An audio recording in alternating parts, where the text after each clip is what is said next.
Hello बच्चों, let's see this question. The question says two polaroids P1 and P2 are placed with their axis perpendicular to each other. Unpolarized light I0 is incident on P1. A third Polaroid P3 is kept in between P1 and P2 such that its axis make angle 45 with that of P1. The intensity of transmitted light through P2 is. Question में कहा जा रहा है कि दो Polaroid है P1 P2 और वो एक दूसरे से परपेंडिकुलर रखा हुआ है, उसका एक्सिस एक दूसरे से परपेंडिकुलर है. और एक थर्ड पोलेरॉइड को अगर उन दोनों के बीच रखा जाए जो कि दोनों से 45 डिग्री एंगल बनाए, तो हमें ये बताना है कि एक अनपोलराइज लाइट अगर I0 इंसिडेंट होता है पोलेरॉइड P1 पे, तो ट्रांसमिटेड लाइट का जो इंटेंसिटी क्या हो जाएगा चेंज होके. की concept of the question is,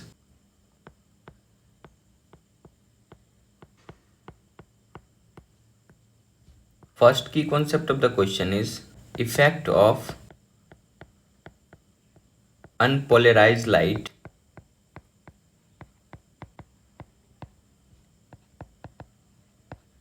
after passing through polarizer.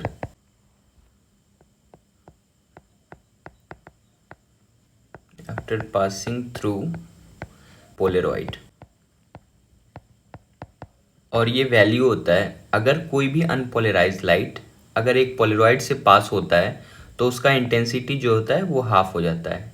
जैसे इंटेंसिटी अगर इनिशियल हम लोग I0 माने तो ये I0 चेंज होकर I0/2 हो जाता है. आपको ध्यान रखना है ये इरिस्पेक्टिव ऑफ एक्सिस होता है. अनपोलराइज लाइट अगर पोलराइड से पास होगा तो उसका इंटेंसिटी हाफ हो जाएगा. एंड सेकेंड की concept of the question is effect of.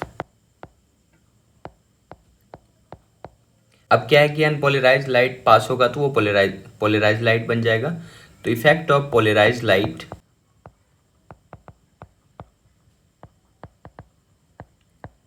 After passing through polariser.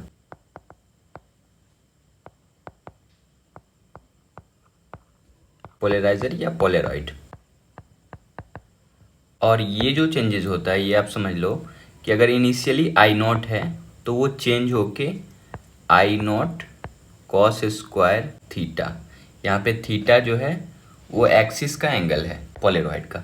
तो इन दोनों की कॉन्सेप्ट की हेल्प से हम लोग इस क्वेश्चन को सॉल्व करेंगे. क्वेश्चन में पहले दो अलग अलग पोलरॉइड लिया गया है तो हम लोग यहाँ पे एज्यूम कर लेते हैं. एक पोलरॉइड सपोज ये एज्यूम कर लेते हैं और एक और पोलरॉइड यहाँ पे एज्यूम कर लेते हैं. इसे आप P1 बोल दो और इसे आप P2 बोल दो. अब कहा जा रहा है P1 और P2 का एक्सिस आपस में परपेंडिकुलर है तो हम लोग क्या कर लेते हैं, इसके एक्सिस को आप ऐसा मान लो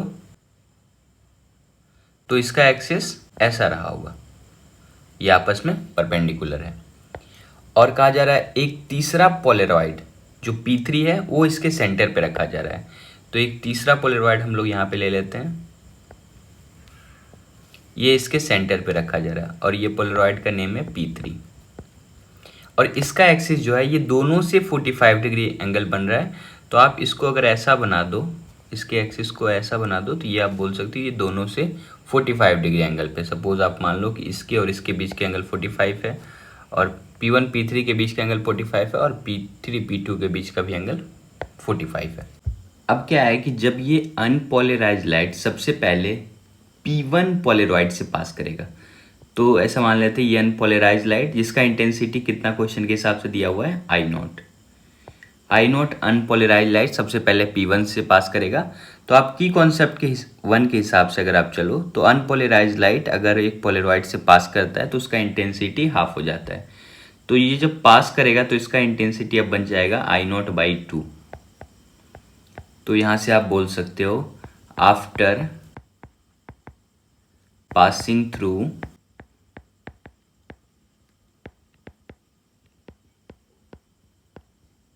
P1 पोलरॉइड या फिर P1 में बोल दे रहा हूँ. तो ये क्या हो जा रहा है, पहले जो इंटेंसिटी I0 रहा था ये अब बन जा रहा है I0/2. अब क्या है कि ये अनपोलराइज लाइट अब I0/2 इंटेंसिटी के फॉर्म में ये पोलराइज्ड बन गया है. अब सेकंड की कॉन्सेप्ट के हिसाब चलो, तो पोलराइज लाइट अगर फिर से पोलरॉइड से पास करता है तो उसका इंटेंसिटी कैसे वेरी करता है, ये आई नॉट कॉस स्क्वायर थीटा। तो अब देखो P1 और P3 इन दोनों के बीच का एंगल कितना है, 45 है, और P3 और P2 के एक्सिस के बीच का भी एंगल 45 है। तो अब यहाँ से अगर मैं लिखूं after passing through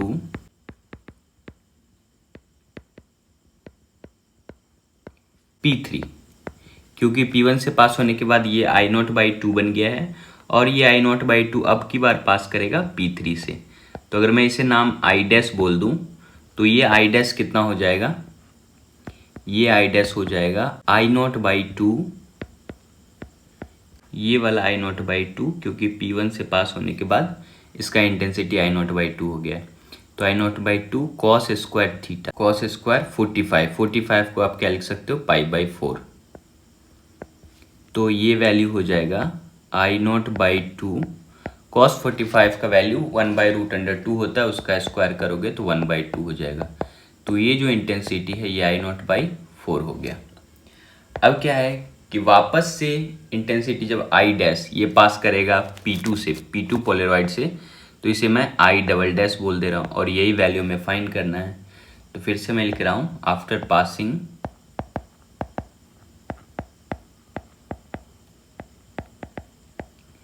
through P2 Polaroid, P2 से जब पास करेगा तो इस बार जो आई डबल डैश वो कितना हो जाएगा, अभी तक P3 से जब पास किया था तो आई डैश यानी आई नॉट बाई 4, ये P2 से पास करने के पहले था, इंटू कॉस स्क्वायर 45 फिर से पाई बाई 4।